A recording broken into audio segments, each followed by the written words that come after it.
शिवसेना कुणाची, कुणाचे आमदार जास्त, कुणाचे खासदार जास्त, कुणाचे शिवसैनिक जास्त, या गोष्टी समजून घेण्याची वेळ आता गेली। आता वेळ आली आहे ते येत्या निवडणुकीत कुणाचे जास्त उमेदवार, जागा वाटपात कुणाचं पारड जड असणार आहे आणि कुणाचे उमेदवार जिंकून येण्याची शक्यता जास्त असणार आहे हे पाहण्याची। वरवर पाहायचं झाल्यास येऊ घातलेल्या लोकसभा निवडणुकीत महायुतीमध्ये शिंदेंच्या शिवसेनेला 12 ते 13 जागा मिळू शकतात, तर महाविकास आघाडीमध्ये ठाकरेंच्या शिवसेनेला 18 ते 20 जागा मिळू शकतात असं सांगितलं जातंय। आता संपूर्ण महाराष्ट्राचा विचार न करता एकट्या मुंबईमध्ये शिवसेनेतल्या दोन्ही गटांपैकी कुणाचं पारडं जड असणार आहे हे पाहणं देखील महत्त्वाचं ठरतं, कारण ज्या मुंबईपासून सेनेची सुरुवात झाली तिथं सेनेकडे किती जागा आल्या हे लक्षात येईल। म्हणून या व्हिडिओच्या माध्यमातून आपण पाहणार आहोत मुंबईत येणाऱ्या 6 लोकसभा मतदारसंघाचं गणित कसं असणार आहे। नमस्कार, मी मोहिनी जाधव आणि तुम्ही पाहताय लगावबत्ती। व्हिडिओच्या सुरुवातीलाच मुंबईतल्या 6 मतदारसंघांवर सध्या कुणाचा ताबा आहे त्यावर धावती नजर टाकूया। दक्षिण मुंबईचे खासदार आहेत शिवसेना ठाकरे गटाचे अरविंद सावंत, दक्षिण मध्य मुंबईचे खासदार आहेत शिवसेना शिंदे गटाचे राहुल शेवाळे, वायव्य मुंबई म्हणजेच मुंबई उत्तर पश्चिमचे खासदार आहेत शिवसेना शिंदे गटाचे गजानन कीर्तीकर, उत्तर मुंबईचे खासदार आहेत भाजपचे गोपाळ शेट्टी, ईशान्य मुंबईचे खासदार आहेत भाजपचे मनोज कोटक आणि उत्तर मध्य मुंबईच्या खासदार आहेत भाजपच्या पूनम महाजन। इथे एकूण ठाकरे गटाचे 1, शिंदे गटाचे 2 आणि भाजपचे 3 खासदार मुंबईमध्ये आहेत। यातल्या भाजपच्या 3 खासदारांवर आधी चर्चा करूया, ज्या खासदारांच्या यंदाच्या निवडणुकीत पत्ता कट होण्याच्या चर्चा सुरू झाल्या। मुद्द्याची सुरुवात होते गोपाळ शेट्टी यांच्या उत्तर मुंबई लोकसभा मतदारसंघातून। 2014 मध्ये काँग्रेसच्या संजय निरुपम यांचा आणि 2019 मध्ये अभिनेत्री उर्मिला मातोंडकर यांचा मोठ्या फरकाने पराभव करत गोपाळ शेट्टी खासदार झाले होते। यंदा त्यांचा पत्ता कट होणार असल्याचं म्हटलं जात आहे। त्यांच्या जागी भाजपच्या पियुष गोयल यांना उत्तर मुंबईतून मैदानात उतरवलं जाऊ शकतं। हा मतदारसंघ महाविकास आघाडीकडून काँग्रेसला जाऊ शकतो, मात्र तिथे उमेदवार कोण असणार आहे हे अजून तरी गुलदस्त्यात आहे। दुसरा मतदारसंघ येतो उत्तर मध्य मुंबई, जिथे पूनम महाजन खासदार आहेत। या मतदारसंघातून पूनम महाजन 2014 आणि 2019 असं सलग 2 वेळा खासदार राहिल्यात, पण यंदा त्यांची जिंकून येण्याची शक्यता फार कमी वाटत असल्याने भाजपने इथे भाकरी फिरवली आहे। सध्या पूनम महाजनांच्या बदल्यात आशिष शेलार यांचं नाव इथून चर्चेत आहे।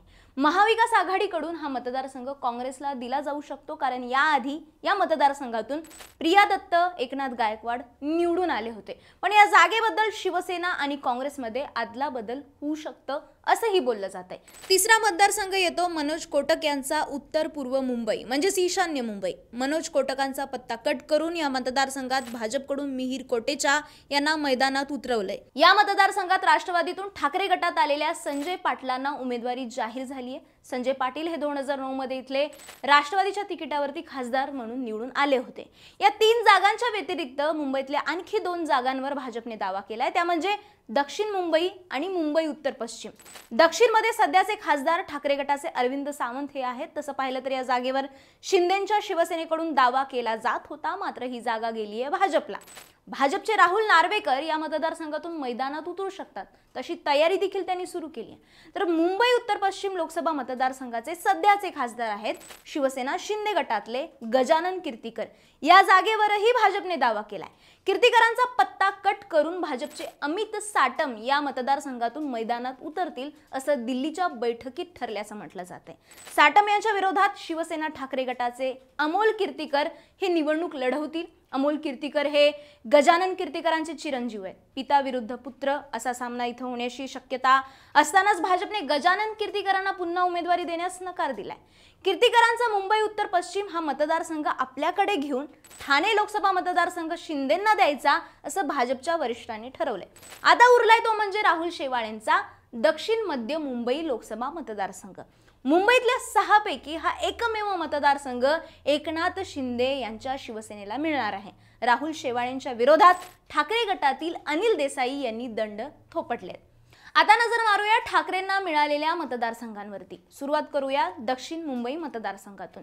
श्रीमंतांचा मतदारसंघ म्हणून ओळख असलेल्या या मतदारसंघाचे खासदार आहेत अरविंद सावंत। 2014, 2019 असे सलग 2 वेळा खासदार असलेल्या सावंतांना 2024 ची उमेदवारी मिळाली आहे। सावंतांना राहुल नार्वेकरांचं चॅलेंज असणार आहे। ठाकरेंचा दुसरा मतदारसंघ आहे तो मुंबई उत्तर पश्चिम लोकसभा मतदारसंघ।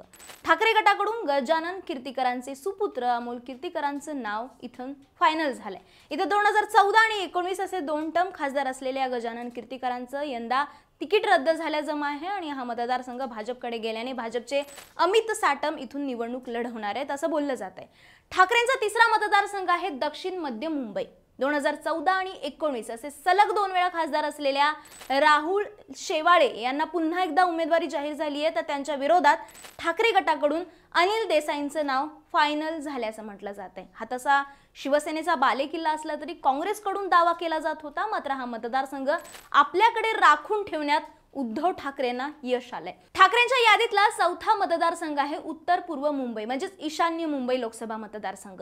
इथले सध्याचे खासदार मनोज कोटक असले तरी भाजपकडून मिहिर कोटेचा यांना इथून संधी दिली आहे, तर त्यांच्या विरोधात ठाकरेंकडून संजय दिना पाटील मैदानात उतरतील।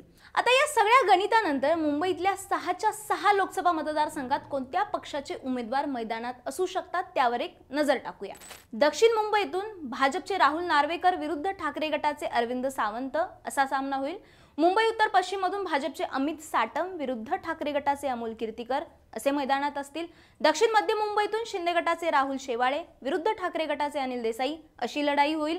उत्तर पूर्व मुंबईतून भाजपच्या मिहिर कोटेचा यांच्या विरोधात ठाकरे गटाचे संजय दिना पाटील मैदानात असतील। उत्तर मध्य मुंबईतून आशिष शेलार विरुद्ध काँग्रेसचा चेहरा मैदानात असू शकतो, तर उत्तर मुंबईतून पियुष गोयल विरुद्ध काँग्रेसचा चेहरा मैदानात असू शकतो। या सगळ्या अंती मुंबईतील 6 मतदारसंघांपैकी ठाकरे गट 4 जागा लढवणार आहे, तर शिंदे गट 1 जागा लढवणार आहे असं चित्र सध्या तरी दिसतंय।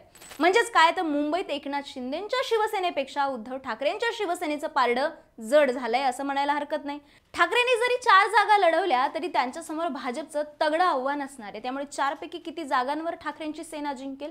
आपल्या वाट्याला आलेली एकमेव जागा तरी शिंदे जिंकतील का? महायुतीमध्ये असणारी शिंदेंची शिवसेना विरुद्ध महाविकास आघाडीत असणारी ठाकरेंची शिवसेना, या दोन्हीपैकी ठाकरेंच्या शिवसेनेने आपल्या पदरात जास्त जागा पाडून दाखवल्या, तर शिंदेंच्या सेनेने एकच जागा मिळवत घाट्याचा सौदा केल्याचं या तुलनेवरून दिसून येत आहे। पण तुम्हाला काय वाटतं हे आम्हाला कमेंट करून नक्की कळवा आणि अशाच व्हिडिओसाठी लगावतीच्या YouTube चॅनलला आत्ताच सबस्क्राइब करा।